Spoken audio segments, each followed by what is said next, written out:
기도드립니다. 아멘. 얼마 전에 어떤 탈북자의 간증을 듣는데 그가 탈북하는 과정 속에서 예수를 만났고 믿었고 그러면서 기적 같은 은혜를 통해서 무사히 남한까지 오게 됐고 호를단시 혼자 왔지만 하나님의 은혜로 좋은 사람 좋은 교회 만나서 얼마나 감사하며 사는지 이런 간증을 듣고 있는데 자주 반복되는 단어가 있어요. 하나님이 주신 복, 하나님의 복, 하늘로부터 내려온 복, 이런 복들을 얘기하면서 아우 저분이 진짜 하나님을 만나셨나 보다 이런 생각을 하게 됐습니다. 우리가 하나님 만나면 복 받지요. 하나님 만나면 인생이 달라지지요. 그런데 또 얼마 전에 어떤 성도님이 찾아와서 저한테 목사님 이게 사는 게 힘들어요 이렇게 이제 말씀하시는 거예요. 이분이 믿음이 없는 분도 아닌데 왜 이렇게 저는 사는 게 힘들어요? 왜 하는 것마다 이렇게 안 돼요? 이렇게 고백할 때마다 저도 마음이 좋지가 않았습니다. 아마 우리 주변에도 저 집사님, 저 권사님 참 믿음이 있으신 분 같은데 왜 이렇게 좀 안 될까? 걱정할 때가 있어요. 왜 자녀는 대학을 못 가고 졸업을 했지만 취직을 못 하고 또 열심히 신앙생활 한다고 하는데 사업은 또 저렇게 안 돼서 또 접어야만 하고 부모가 예배 드리는 동안에 아이들이 놀다가 뛰어 다쳐 병원에 또 실려가기도 하고 잘 지냈던 성도와 뭐 사업 얘기하다가 사기를 당하기도 하고 이럴 때마다 아이 뭡니까 하나님 나 예수 믿고 요즘 열심히 살아보려고 하고 복받고 살고 싶은데 왜 이렇게 나는 안 풀려요? 왜 이렇게 안 돼요? 이렇게 이제 하소연하시는 분을 볼 때마다 저도 마음이 좀 어쩌면 좋을까 이런 생각들을 해보게 되고 그러면 또 하나 우리 예수 믿으면 복 받아요. 예수 믿으면 복 받습니다. 전도합니다. 그러나 이 복이 정확하게 뭔지를 우리가 좀 이해할 필요도 있다라고 하는 거예요. 하나님이 성경에서 약속하신 그 복 우리가 받아 누려야 할 그 복이 무엇인지 오늘 말씀을 통해서 좀 깨달았으면 좋겠습니다. 그것은 상황과 환경을 넘어서는 복이죠. 전에 두레교회를 섬겼던 김진홍 목사님이라는 분이 계시죠. 은퇴하셨는데 그분이 쓰신 책에 이런 장면이 나옵니다.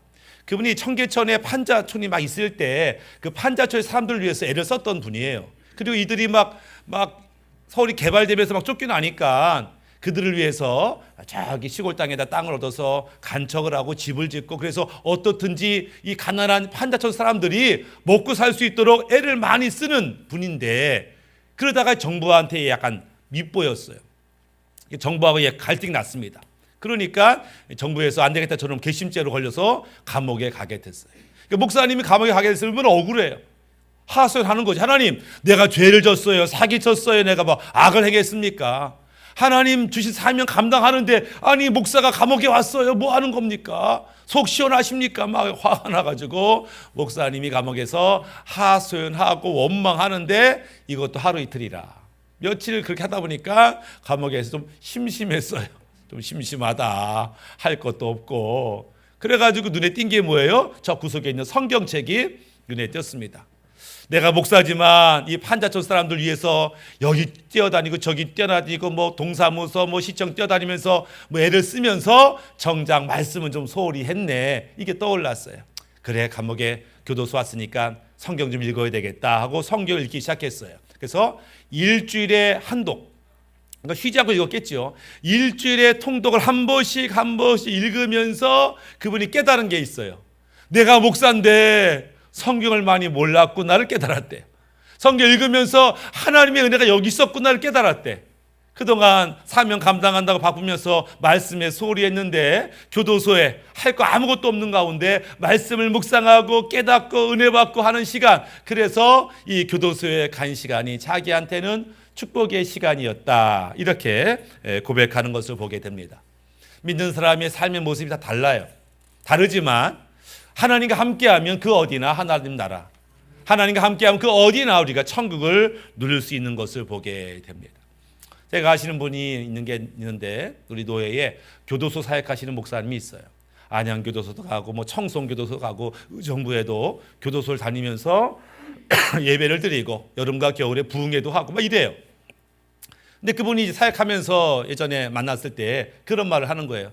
목사님, 제가요 교도소 갔더니 거기에 목사님이 많이 계세요, 이러더라고. 어떤 목사님이요?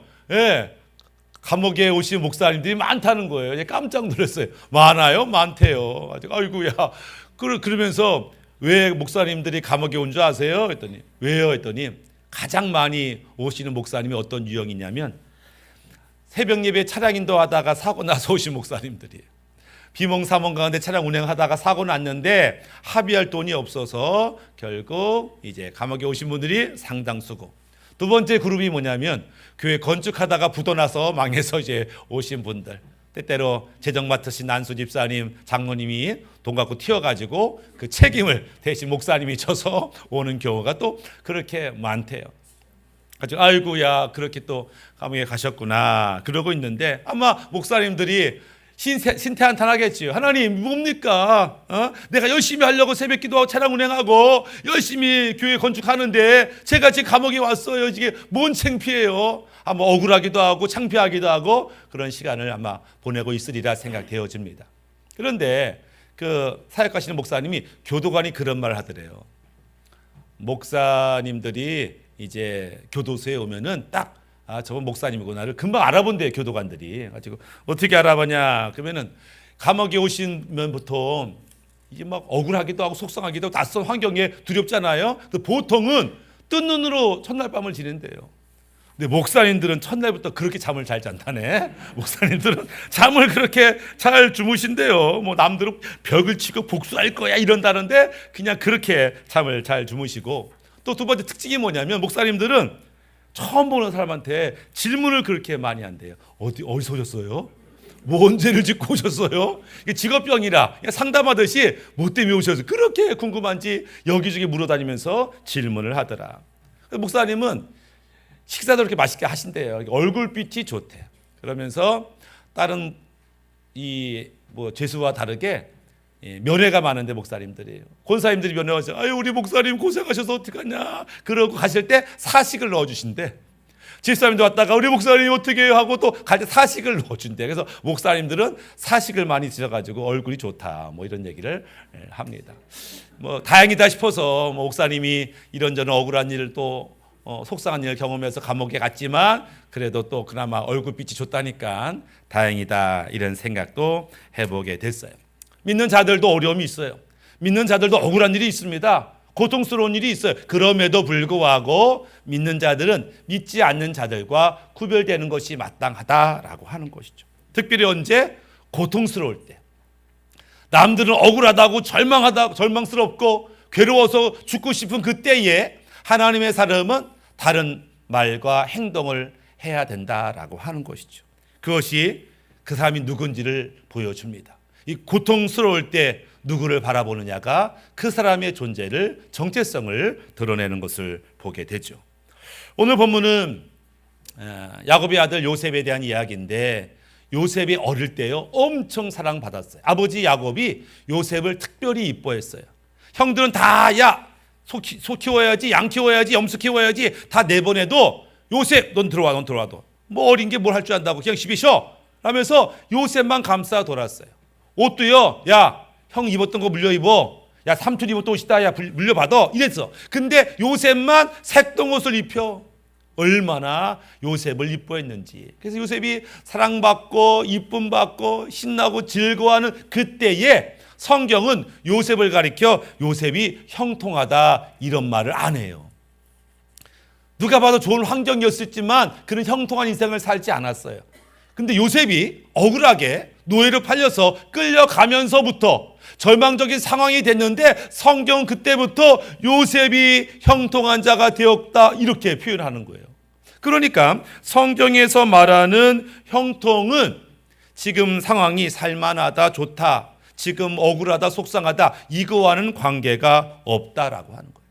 성경에서 말하는 형통은 그 고통 가운데 하나님을 만났느냐, 그분의 인도함을 받고 있느냐를 보고 형통의 여부를 결정하고 있는 거예요. 분명히 요셉에게는 고통스러운 시간이에요. 억울한 시간이에요. 형들이 자기를 팔다니, 더 이상 부모를 볼 수 없다니 얼마나 절망적인 상황이에요. 근데 그 순간에 하나님을 만난 거예요. 그 순간에 하나님의 음성을 들은 거예요. 그 순간에 하나님께 인도받는 삶을 배운 거예요. 그때부터 그는 형통한 존재가 되었다라고 하는 거예요. 우리는 야 예수 믿는 사람들 뭐 복 받는다더니 다 사업도 안 되고 건강도 안 좋고 사는 꼴이 뭐 저래 예수 믿어봐야 소용없네 이렇게 말할 수도 있을지 모르겠어요. 그러나 그때 우리는 어떤 삶을 사냐라고 하는 거예요. 예전에가 제가요 고등학교를 졸업하고 그때는 학력고사 시험을 보고 이제 쉬는 몇 개월 여유가 있잖아요. 그때 친구들하고 우리 놀러 가자. 처음으로 우리 부산 여행 가자 하는데 날짜가 안 나와서 토요일 날 가게 됐어요. 난 토요일 날 못 가. 나는 그 다음 날 교회 가야 되니까 토요일 날 안 갈 거야. 이랬더니 친구들이 무슨 말이냐? 같이 가자. 야, 부산에도 교회가 있을 거 아니야. 이러면서 저를 꼬셨어요. 그래서 이제 토요일 날 밤 기차 타고 부산에 갔는데 주일 날 교회를 못 갔어요. 뭐 그러다가 부산 여행하고 이제 오후 늦게 돌아오는데 갑자기 제가 배가 아프기 시작했어요. 뭐 멀미를 하고 토하고 배 아프고 그때부터 일주일 동안 그냥 꼼짝없이 누워서 토하고 멀미하고 설사하고 뭐 그렇게 고통을 당하면서 제 마음에 아유 지난주 빼먹어서 그랬구나 그럴 때 떠올렸어요. 내가 교회 안 가고 예수 안 믿었고 그냥 교회 안 갔더니 하나님이 벌 주시나 보다. 절대 다시 다음부터는 주일 예배 빼먹지 말아야지 이런 생각을 했습니다.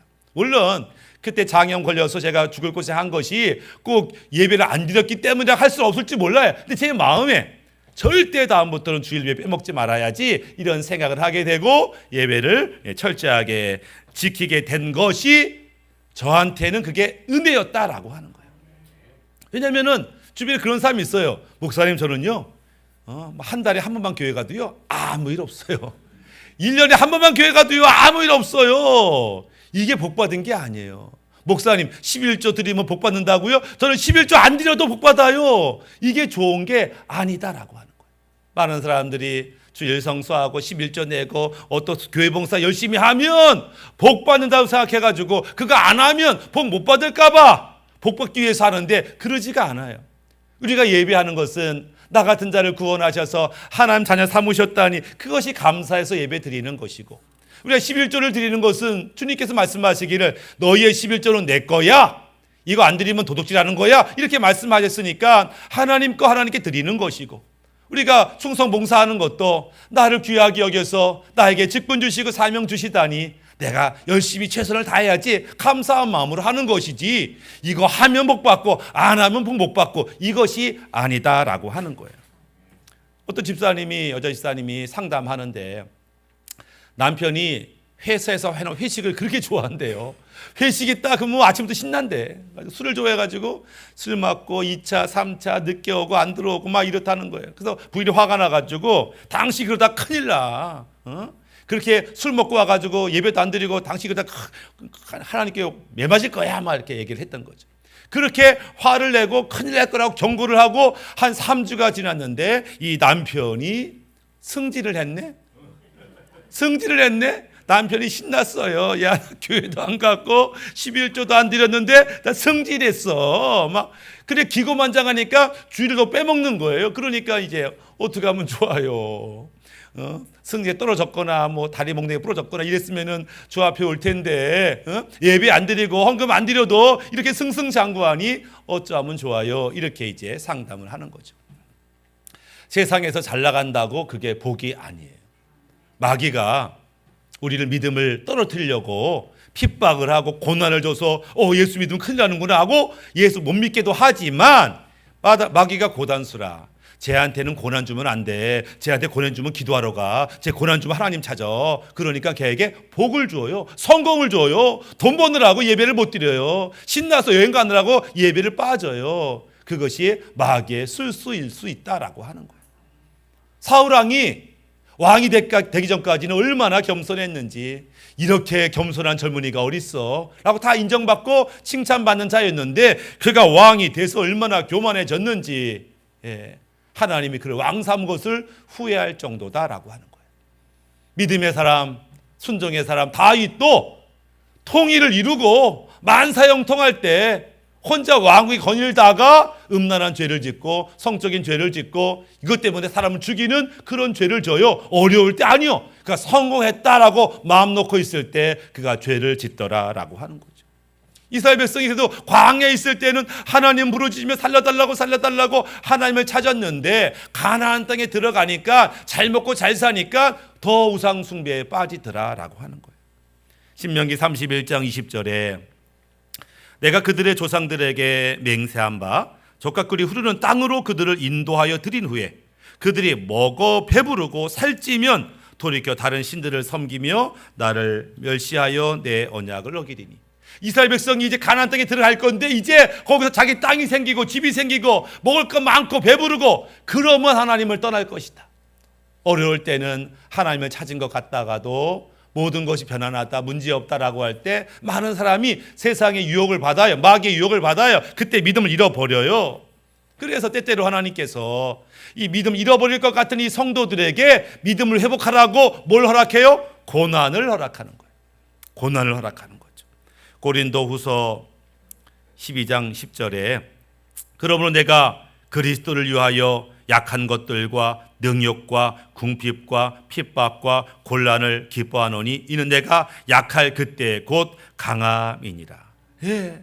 이 절망의 순간, 남부끄러운 그런 상황들, 억울한 상황들, 분노가 있는 그 상황 속에서 우리가 비로소 생명의 길이 어딘지 죽음의 길이 어딘지를 보는 눈이 열리게 되더라. 비로소 그때 내가 하나님을 구하고 찾고 부르짖다가 하나님 만나 새로운 인생을 살게 되더라. 그래서 세상 의지하지 않고 세상 바라보지 않고 하나님만 바라보는 기회가 되는 것, 고난의 때 우리가 그런 기회를 얻게 되었다라고 하는 것이죠. 그래서 고난은 단식 요법과 비슷해요. 우리 건강 다이어트 하시는 분들이 꼭 단식이 얼마나 좋은지 막 말을 합니다. 그래서 우리가 건강이 안 좋은 것은 좋지 않은 것을 계속 섭취했기 때문에 그래. 그래서 단식, 금식하면 뭐가 좋냐면은 좋지 않은 것들이 들어오지 않을 뿐더러 쌓였던 독소가 막 빠져나간다 이런 말 많이 하잖아요. 안 좋은 게 다 빠져나간 다음에 좋은 음식, 운동, 좋은 공급을 받아야 우리가 건강하게 되는 것처럼 고난과 고통이 그래요. 고난과 고통이 와야 자기를 돌아봅니다. 내가 실수한 게 뭐지? 내가 잘못한 게 뭐지? 그리고 자기를 돌아보면서 자기 안에 죄를 봐요. 못된 습관과 태도를 봐요. 실수를 봐요. 이런 것들을 하나씩 하나씩 제거하게 됩니다. 어둠이 악한 영이 역사했구나 회개하게 됩니다. 주님을 구하게 됩니다. 그래서 이 고난의 때에 깨끗이 정리하고 하나님의 것으로 공급받다 보니까 나도 모르게 인생이 달라지는 복을 누리더라라고 하는 거예요. 그래서 하나님의 것으로 체험받아. 그리고 이 고난의 때에는 평상시에는 잘 느끼지 못했던 하나님의 도우심, 은혜를 경험하게 됩니다. 고린도전서 10장 13절에 사람이 감당할 시험 밖에는 너희에게 당한 것이 없나니 오직 하나님은 미쁘사 너희가 감당치 못할 시험 당함을 허락지 아니하시고 시험 당할 즈음에 또한 피할 길을 내사 너희로 능히 감당하게 하시느니라. 그러니까 하나님이 우리의 수준을 알기 때문에 감당할 것만큼만 시험하시고 고난을 줘요. 물론 어떤 분들은 도저히 못 참겠어 이렇게 말할 수 있지만 아니요. 하나님 볼 때 너 참을 수 있어. 조금만 견뎌라. 조금만 힘내라. 그래서 감당할 만한 시험만 주신다라고 하는 것이고 그 시험과 고난이 있을 때 하나님이 한쪽에서는 은혜를 부어주세요. 분명 현실은 어려운데 하나님이 은혜를 부어주셔서 깨닫게 하시고 힘을 얻게 하시고 다시 도전하게 하는 그런 은혜가 있더라라고 하는 거예요. 그래서 이게 선택이 필요합니다. 막 고난적인 아픈 현실과 하나님의 은혜 사이에 이제 끼어 있어요. 이때 사람은 선택을 하게 됩니다. 이때 고난의 때, 그렇지만 하나님 말씀이 임하는 그때 어떤 선택을 할 거냐에 따라서 그의 인생이 결정이 되는 것을 봅니다. 요셉도 그랬어요. 말씀대로 믿음대로 살았는데 억울하게 감옥에 갇혔어요. 요셉이 너무한 거 아닙니까? 내가 거룩하게 살려고 믿음대로 살려고 했는데 이거 모함당하고 억울하고 막 주인이 억울하고 막 여주인한테 억울하고 속상하고 화가 나고 이런 상황 속에서 그는 분노하며 억울하며 다 깽판 칠 수도 있었지만 하나님을 바라보고 인내하며 참아내는 선택을 했고 그것이 그를 새로운 존재로 만들었다라고 하는 거예요. 모든 상황이 억울하기만 한 사람은 하나님을 온전히 믿는 게 아니에요. 하나님이 나를 위한 특별한 계획이 있음을 알지 못하는 사람이에요. 하나님의 뜻이 있어서 이것까지 허락하셨다는 것을 아직 이해하지 못하는 사람이에요. 고난이, 믿는 자들의 고난은 거저오지 않습니다. 거기에는 하나님의 뜻이 있어요. 그 순간 나는 무엇을 선택할 것이냐에 따라서 인생이 달라집니다. 우리가 그 주변에 그런 사람들 보는데 어릴 때 엄청 가난했어요. 가난해가지고 이 사람이 마음 먹습니다. 나 부자가 되리라. 열심히 일해가지고 열심히 공부해서 부자가 되리라. 그런 사람 있죠. 제 시골에서도 엄청 가난했지. 그런데 걔가 자수성가했네. 이런 사람이 있어요. 근데 어떤 사람은 엄청 가난했는데 이 가난이, 우리 큰아버지가 돈 빼돌려서 그래, 이 가난이 이 사회가 썩어서 그래 라면서 분노를 키우고 다 없애버릴 거야, 깨트려버릴 거야, 가만두지 않을 거야 라고 스스로 인생도 망치는 사람이 있다. 똑같은 가난인데 그 가난을 바라보는 시각에 따라서, 선택에 따라서 그의 인생이 달라진다라고 하는 거예요. 마찬가지, 고난도 마찬가지예요. 고난이 왔어요. 억울해요. 속상해요. 그때 나는 어떤 선택을 할 것이냐. 화가 난다고 다 때려 부술 거야, 가만두지 않을 거야, 이렇게 반응할 것이냐, 하나님 뜻이 있을 거야, 이 고난 가운데 자기를 돌아보고 하나님 만나고 하나님 뜻을 구하고 그런 시간을 가질 거냐에 따라서 인생이 완전히 달라지는 것이죠. 우리가 우유를 가지고 치즈를 만들어요. 우유를 잘 발효시키면 치즈가 돼. 근데 그렇지 않으면 우유가 썩어서 변질돼. 똑같은 우유인데 얘가 더 좋은 곳으로 변화될 때가 있고 똑같은 우유인데 변질될 때가 있어요. 상황과 환경이 우리를 무너뜨리는 게 아니에요. 많은 사람이 나한테 왜 이런 일이 벌어지는 거예요? 그 상황이 나를 무너뜨리는 게 아니고 그 상황을 바라보는 나의 태도에 따라서 인생이 바뀝니다. 분명히 고통이고 억울하지만 이것을 말씀대로 믿음대로 이겨내면 이것이 축복의 시작이 되는 것이고, 고통과 억울함을 분노와 저주로 마무리하면 그 인생은 점점 나락으로 떨어져 가는 것이고. 그래서 문제가 중요한 게 아니에요. 문제를 바라보는 나의 태도가 진짜 중요하다라고 하는 것이죠. 요셉은 이 문제 앞에서 하나님을 바라봤고 하나님과 동행했고 함께했고, 그래서 하나님이 그를 형통한 존재로 만들었어요. 그 문제 가운데 하나님을 바라봤는데 그 결국 그것이 애굽의 총리가 되는 과정이었어요. 그가 감옥에 안 갔으면 그 왕의 신하들을 만나지 못했을 것이고 애굽의 총리가 되지 못했을 터인데, 그렇다면 감옥은 그가 형통하기 위한 필수적인 과정이었죠. 오늘 우리의 고난이 우리 형통을 위한 필수적인 과정일 수 있어요. 그러니까 이 과정 속에서 나는 끝까지 믿음을 지킬 것인가, 주님 바라보실 것인가, 이걸 결정해야 하는 것을 봅니다. 그렇게 요셉은 하나님이 기대대로 믿음을 갖고 형통한 존재가 되었더니 그의 삶이 이제 자기만 복받고 자기만 잘 사는 게 아니라 형통한 존재는 다른 사람들도 복받게 만드는, 받은 축복을 흘려보내는 축복의 전달자가 된다라고 하는 거예요. 창세기 39장 5절에 그가 요셉에게 자기의 집과 그의 모든 소유를 주관하게 한 때부터 여호와께서 요셉을 위하여 그 애굽 사람의 집에 복을 내리심으로 여호와의 복이 그의 집과 밭에 있는 모든 소유에게 미친지라. 요셉이 복을 받았는데 요셉 때문에 보디발의 집이 복을 받았다.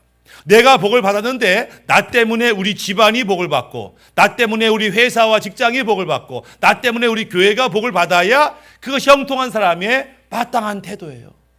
자기는 복을 받았다고 하는데 주변 사람이 다 인상 쓰며 살아요. 그건 형통한 사람이 아닌 거예요. 형통한 사람은 받은 복을 흘려보내 다른 사람들까지 형통하게 하는 존재가 하나님이 원하시는 형통한 삶이다라고 하는 거예요.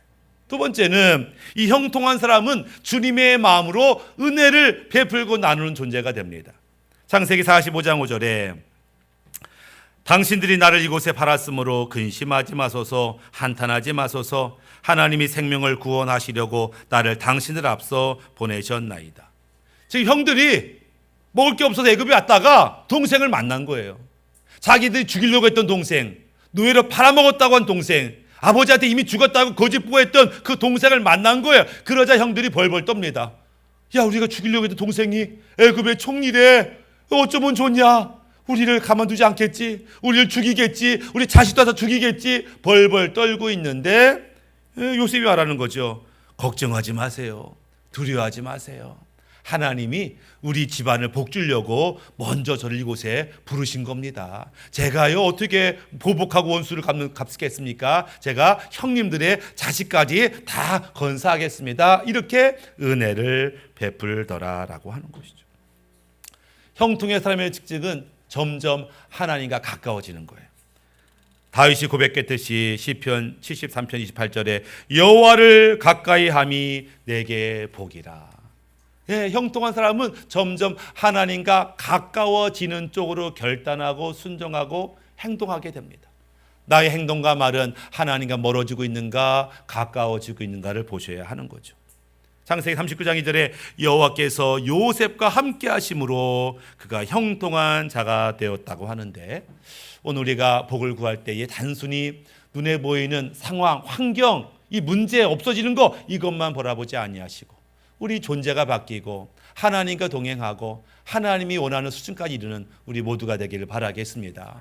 말씀을 마무리하면 복을 받는데 당장 문제 해결만을 원하는 복이 아니라 하나님을 통해서 내가 형통을 받을 만한 수준까지 복을 받아야 돼. 하나님과 동행하는 복을 받아야 돼. 하나님 인도하는 복을 받아야 돼요. 그러려면 이게 똑똑한 사람들은 하나님 나 복 주려고 하는구나. 그래서 그 주님 따라가는데 한 박자 늦는 사람이 있어요. 꼭 고난을 경험해야만 자기 형편을 깨닫고 회개하고 돌이키는 사람이 있어요. 그래서 그 고난마저도 하나님의 자비고 은혜인데, 그래서 우리가 고난을 만나면 억울하다 분노를 터뜨리지 마시고 이때가 하나님을 만날 기회라고 판단하는 것, 그것이 지혜로운 판단입니다. 그 고난을, 그 고통을, 그 억울함을 말씀대로 믿음대로 반응하면 그 고난이 오히려 축복을 가져오는 통로라는 것을 기억하시고 이 한 주간도 고난 가운데 승리하시기를 예수님의 이름으로 축복합니다. 아멘.